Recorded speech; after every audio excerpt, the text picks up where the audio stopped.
السلام عليكم. الله يخرج هذه الحلقه بخير وعلى خير.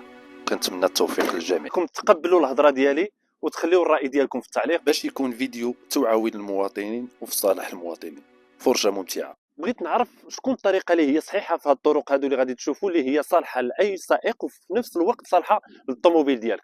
واش الطريقه الاولانيه اللي غادي تشوفوا او الطريقه الثانيه؟ بزاف ديال المبتدئين وكذلك حتى المحترفين شادين الرخص هذه مده وكيسوقوا سنين هذه ومازال لحد الان كيديروا واحد الغلط في السياره ديالهم. علاش؟ لان كل واحد وكيفاش تعلم. شنو هو هذا الغلط؟ غادي نشوفوه دابا. اللي هما محترفين كيجيبوا الساروت، غادي نديماريو الطوموبيل، كيديماريو الطوموبيل، ولكن ملي كيبغيو يطلعوا في العقبه كيبركوا على لومبرياج، ما كيبركوش على الفران، حيت الفران ديال اليد كيكون مطلع. اشنو كيديروا؟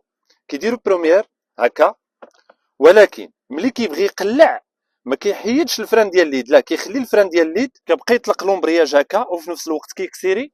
ولكن الا جيتي للطوموبيل تشوفها ما كتزيدش هكا، كيخليوه هكا حتى كيحسوا بالطوموبيل. الا كتلاحظوا الطوموبيل كيفاش بغات تزيد في هذه اللحظه هذه اشنو كيديروا؟ كيطيحوا الفران ديال اليد وكتقلع الطوموبيل بهذه الطريقه هذه.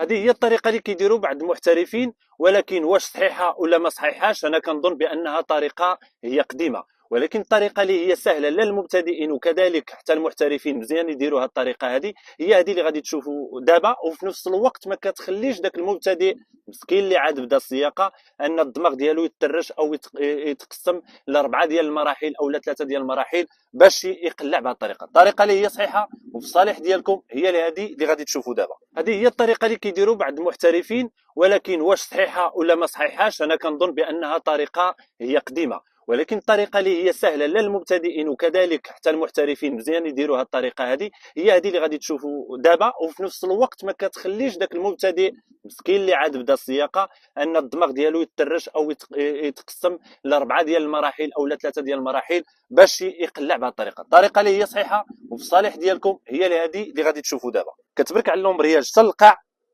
كتبرك على الفران، كدير بروميير ديالك وكتهبط الفران ديال اليد. في هذه الحاله دابا راه درنا بروميير وحيدنا الفران ديال اليد، كتخلي رجلك على الفران وكترشخي لومبرياج بشويه بشويه.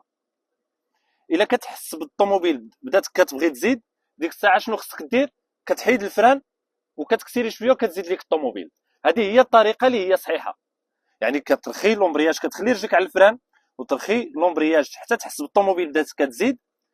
عوض الطريقه القديمه كنحيدوا الفران ديال اليد، هذه الطريقه هذه كنخليو رجلينا على الفران حتى كنحسوا بالطوموبيل بغات تزيد وكنرخيو وكتزيد ليك الطوموبيل. كاين شي الناس غادي يقولوا اودي راه الطريقه الاولانيه ديال الفران ديال اليد هي اللي صحيحه. لا، راه الا جينا نحللوا غادي نقولوا بان راه الطريقه الثانيه هي اللي مزيانه. علاش؟ لان راه بحال لا بالنسبه للومبرياج راه كتخليه كي طلعتي الفران ديال اليد وخليتيه حتى قلعتي به كيستعملتي الرجل ديال الفران.